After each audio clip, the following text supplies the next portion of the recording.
देखो इसके ऊपर एक फुल सोल्यूशन बता देता हूँ। इंटेल के बोर्ड में बहुत सारे लोग फंस जाते हो और कभी कभार हम भी फंस जाते हैं, क्योंकि ये एक ऐसा कॉम्प्लिकेटेड मदरबोर्ड है 61 सीरीज़ में। तो इंटेल का बेसिकली 61 में आपको दो तीन बोर्ड मिलेगा ऐसे। तो ये है इसका मॉडल नंबर DH61HO, और एक मिलेगा DH61WW, और एक मिलेगा DH61BF। तो ये तीनों सीरीज़ में 61 के सीरीज़ में आपको सभी में मिनी PCI मिल जाएगा। इसमें कोई भी डिबग कार्ड आपका काम नहीं करता। हाँ, एक डिबग कार्ड काम करता है, वो फ़िलहाल मेरे पास नहीं है। और वो कौन सा डिबग कार्ड इंटेल के बोर्ड में परफेक्ट काम करता है उसका मैं एक लिंक दे दूँगा डिस्क्रिप्शन में, आप परचेस कर सकते हो चाहो तो। वो बहुत महंगा है। और ये WW जो सीरीज़ है इसके अंदर जो आता है 61, उसमें यहाँ पर एक LPC पोर्ट आपको मिलेगा इस टाइप के रैम स्लॉट के आसपास पे। तो उसमें कोडिंग वगैरह आता है आपका, अगर यूनिवर्सल डिबग कार्ड हो तो देखो इसके ऊपर आज एक फुल सोल्यूशन देते हैं। फिलहाल ये जो बोर्ड है ये भी नो डिस्प्ले कंडीशन में रिसीव हुआ है।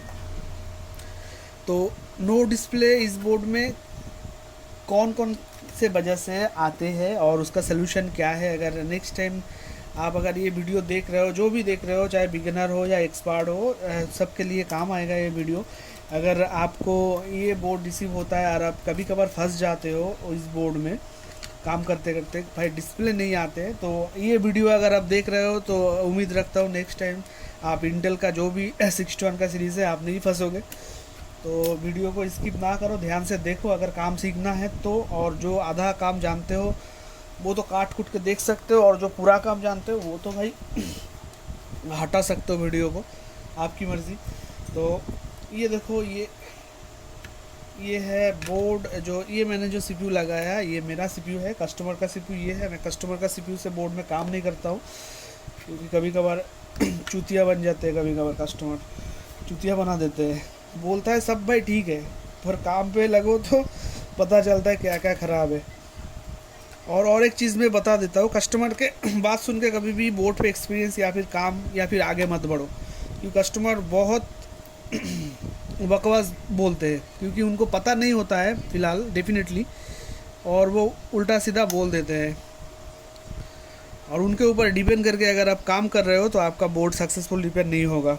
आपको खुद की तरह से देखना होगा बोर्ड को, और खुद डायग्नोसिस करना है और खुद काम करना है। तो देखो ये एक लाइट देख रहे हो डिबग कार्ड में, मैंने पहले ही बोला कोई कोड नहीं आएगा। ये एक लाइट इंडिकेट यहाँ पर हो रहा है, तो डिस्प्ले इसका डेफिनेटली नहीं है। और मॉनिटर में नहीं उठाऊँगा, मॉनिटर पे मैं नहीं जाऊँगा, कीबोर्ड पे जा रहा हूँ थोड़ा सा।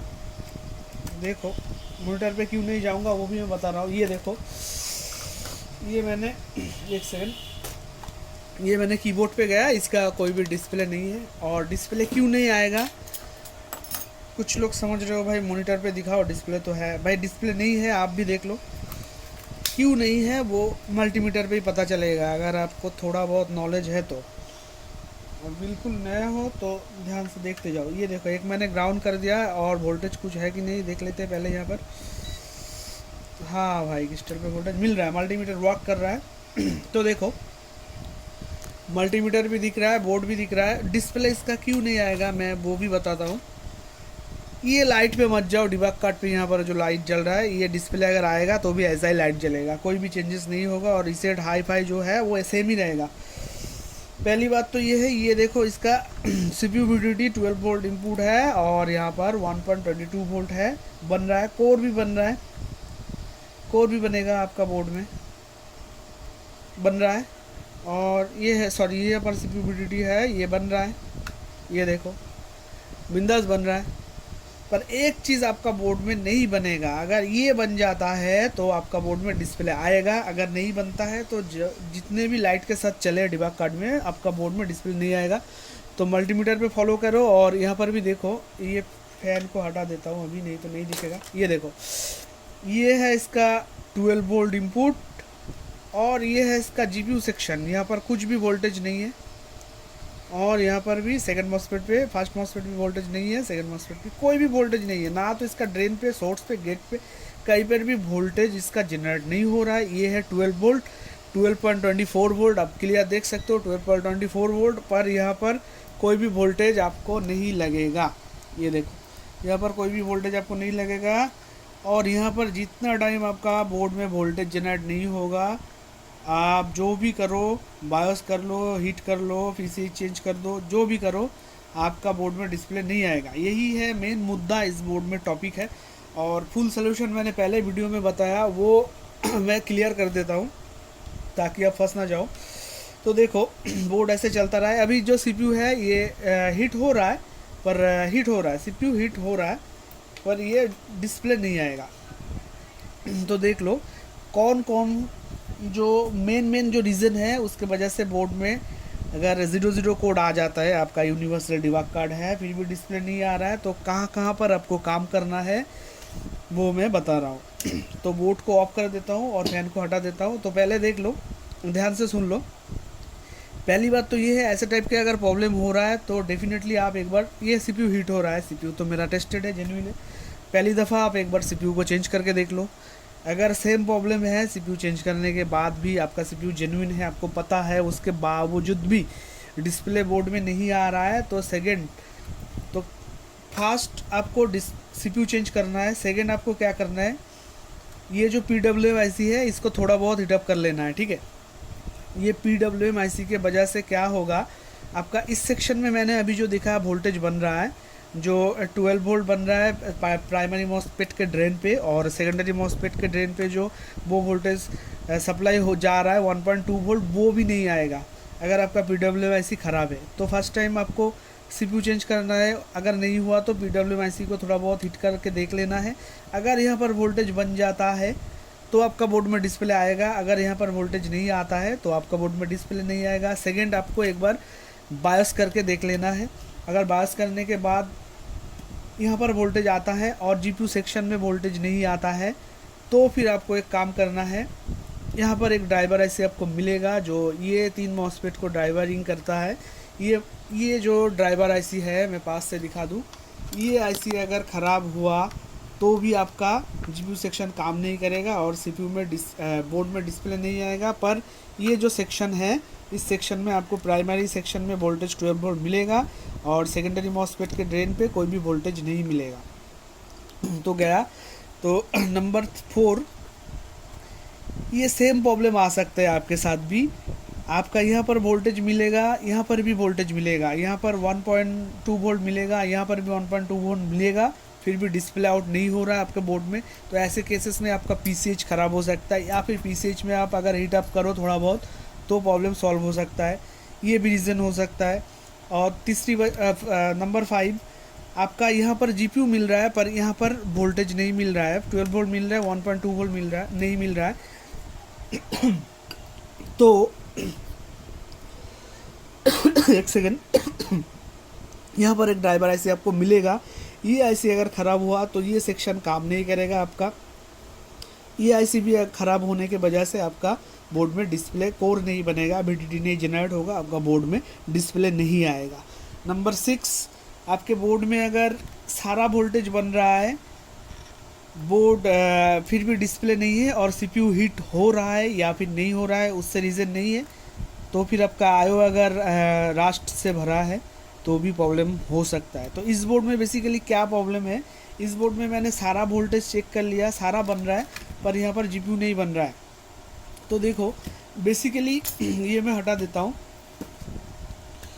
तो मैंने सारा कुछ समझा दिया है कि कौन कौन से वजह से आपका बोर्ड में डिस्प्ले जनरेट नहीं होगा। तो देखो ये जो एक IC आपको दिख रहा है, ये IC अगर ख़राब हुआ तो इसका पिन आउट देख के आपको डेटा शीट निकाल के इसका वोल्टेज देखना है। ये अभी जो है ये IC को मैंने थोड़ा हीटअप करना है और देखना है, उसके साथ साथ ये जो PWM IC है, इन IC को भी हीटअप करना है। हीटअप करने के बाद मैं देखूंगा इसका जो यहाँ पर वोल्टेज जनरेट होता है कि नहीं। अगर वोल्टेज जनरेट हो चुका है तो हमारा डिस्प्ले आएगा, अगर वोल्टेज नहीं जनरेट होता है तो स्टेप बाय स्टेप देखेंगे कि बोर्ड में भाई क्या है, ठीक है। तो उसके बाद हम PCH पे जाएंगे, ठीक है। तो देखते रहो और काम सीखते रहो। क्योंकि इंटेल का ये 2-3 बोर्ड है, बहुत परेशान करता है। बहुत सारा बोर्ड रिटर्न चला जाते हैं बहुत सारे लोगों के हाथ से, तो वो समझ नहीं पाते हैं कि क्या करूं। तो SMD मैंने रेडी कर दिया, तो ऐसे कर लेता हूँ और हीटअप करना है मुझे।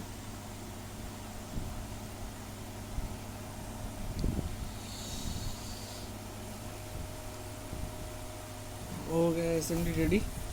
तो देखो फिलहाल मैं ये जो PWM IC है इसको हीटअप करूँगा।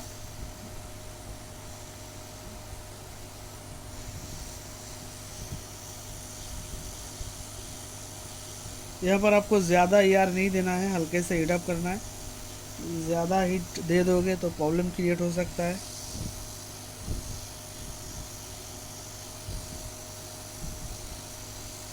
और इसके साथ आपको ये जो ड्राइवर IC मैंने पेस्ट लगाया, CPU जो फैन का जो सॉकेट है उसके पास में मिलेगा आपको।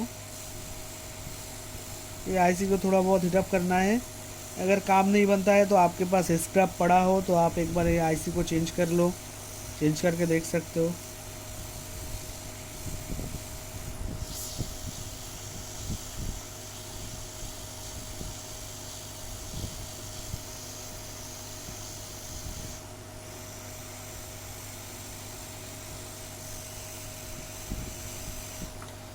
चलो हो गया।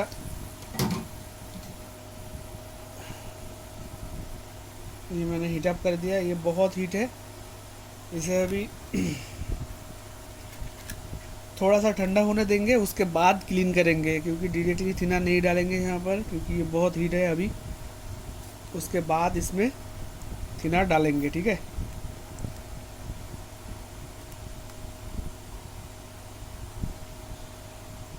एक सेकेंड स्टैंड को ठीक कर दूँ। ठीक है, साथ में रह जाओ, थोड़ा सा ठंडा होने देते हैं, उसके बाद क्लीन करेंगे और देखेंगे, ठीक है। बस हो चुका है, अब इसको क्लीन कर लेंगे।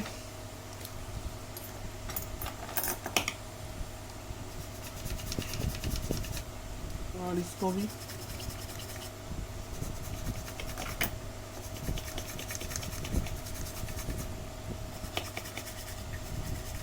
अगर ये दोनों IC से हो रहा है या फिर इसका PWM IC से ये प्रॉब्लम हो रहा था या फिर ये ड्राइवर IC से हो रहा था, अगर हो रहा था तो सॉल्व हो सकता है, अगर ख़राब है तो नहीं होगा सॉल्व। उसके बाद हम PCH पे जाएंगे और देखेंगे क्या होता है। तो इसमें पहले पावर डाल के देखते हैं और फैन एक लगा के देखते हैं।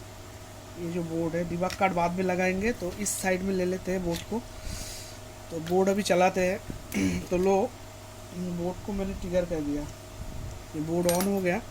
तो अभी ऑन बोर्ड पे एक चीज़ देखना है कि भाई यहाँ पर GPU बन रहा है कि नहीं। अगर GPU बन रहा है तो ये बोर्ड में डिस्प्ले आएगा। तो एक ग्राउंड करता हूँ, तो यहाँ पर पहले देख लेता हूँ, हाँ भाई 12 वोल्ट इनपुट है, और यहाँ पर तो पहले से ही 1.15 वोल्टेज था, और यहाँ पर 12 वोल्ट मौजूद था जो GPU सेक्शन में, और यहाँ पर 0.45 तो 0.45 वोल्टेज आ चुका है। तो इससे ज़्यादा चाहिए कि नहीं देख लेते हैं पहले एक बार। तो कीबोर्ड को एक बार कनेक्ट करके देखते हैं डिस्प्ले इसका आया कि नहीं। एक सेकेंड, हाँ डिस्प्ले आ चुका है। तो भाई 0.45 भी बनेगा इसका GPU। तो ये देखो, कीबोर्ड पे देखो डिस्प्ले आ चुका है। और एक चीज़ पहले दिखा दूँ, ये देखो डिबग कार्ड, यहाँ पर अगर जाएंगे तो डिबग कार्ड में कोई भी चेंजेस या फिर हलचल नहीं है। तो ये सॉरी, ये ऑफ नहीं हुआ था, तो मैं मॉनिटर को कनेक्ट कर लेता हूँ, TFT को। ये कनेक्ट कर लिया और अब फिर से ऑफ नहीं हुआ। तो चलो ये मैंने चलाया और देखते हैं कीबोर्ड पे इसका। देखो अभी भी लाइन नहीं आया है, बोर्ड चल रहा है। ये देखो आ चुका है, कीबोर्ड पे लाइन आ चुका है, और VGA TFT पे भी लाइन आ चुका है, ठीक है। तो यहाँ पर आप देख सकते हो, सॉरी डिबग कार्ड नहीं दिख रहा था, सॉरी। तो ये देखो डिस्प्ले इसका आ चुका है, क्लियर देख सकते हो यहाँ पर डिस्प्ले आ चुका है, पर डिबग कार्ड देखो सेम है, जो पहले था वैसा ही है। डिबग कार्ड में कुछ देख के आप काम नहीं कर सकते हो इस बोर्ड में। तो देखो ये मेरे ख्याल से या फिर ये ड्राइवर आईसी में प्रॉब्लम था या फिर इसका PWM आईसी में प्रॉब्लम था। तो देखो मैंने सारा जो सोल्यूशन है वो मैंने बता दिया। अगर नो डिस्प्ले केसेस आपके पास रिसीव होता है इंटेल का 6 to 1 का बोर्ड, तो आपको स्टेप बाय स्टेप क्या करना है, वीडियो को ध्यान से देखो, तो आप उम्मीद रखता हूँ कि सॉल्व कर सकोगे नेक्स्ट टाइम अगर कोई भी बोर्ड आपके पास आए तो। और ये डिस्प्ले अभी भी है बोर्ड में, कीबोर्ड पे भी है। तो वीडियो अगर अच्छा लगे तो एक लाइक कर देना। देखो डिस्प्ले अभी भी है इस बोर्ड का। तो मिलते हैं किसी अगले वीडियो पे, तब तक के लिए लव यू ऑल, जय हिंद।